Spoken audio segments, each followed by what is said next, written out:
फुटाणे किंवा रोस्टेड चणा।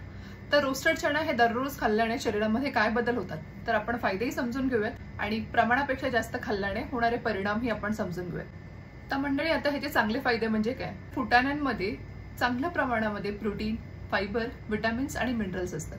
तर सर्वात इम्पॉर्टंट म्हणजे प्रोटीन। प्रोटीन म्हणजेच काय? तुमचे हे जे बॉडीचे मसल्स असतात तर ते बिल्डअप होण्यासाठी प्रोटीन हा महत्त्वाचा रोल प्ले करतो। दुसरं म्हणजे त्याच्यामध्ये असणारे खनिज, स्पेशली त्याच्यामध्ये असणारा मॅग्नेशियम तुमच्या हृदयाचं जे रिदम असतं ते रिदम हे चांगल्या प्रकारे मेंटेन ठेवतं। जेव्हा तुम्ही साधारण रोस्टेड चणा हे जर का डेली बेसिसवर खाता तर तुमच्या मसल्सचं, तुमच्या सेल्सचं ग्रोथ रिपेअर होण्यासाठी मदत होते। त्याच्यामधल्या फायबरमुळे तुमच्या पचनक्रियेला म्हणजे डायजेशन हे सुधारतं आणि महत्त्वाचं म्हणजे सोडियमचं प्रमाण कमी असल्यामुळे हार्टचा आजार होण्यापासून बचाव होतो। तर साधारणपणे ज्यांच्या शरीरामध्ये होमोसिस्टिन लेवल वाढलं असेल तर अशा लोकांनी जर का रोस्टेड चणा दररोज खाल्लं तर हे कमी होण्यास मदत होते आणि ग्लायसेमिक इंडेक्स म्हणजे शुगरची पातळी ही नियंत्रणात राहते। तर आता ह्याचे चुकीचे फायदे काय असतात तर तुम्हाला रोस्टेड चणामध्ये प्युरिन नावाचं घटक सापडतं।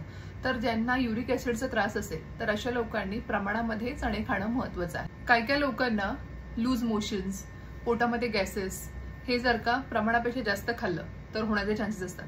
तर आता ॲव्हरेजली किती खाणं योग्य आहे तर 100 ग्राम इतकंच तुम्हाला रोस्टेड चणा दिवसभरात खायचं।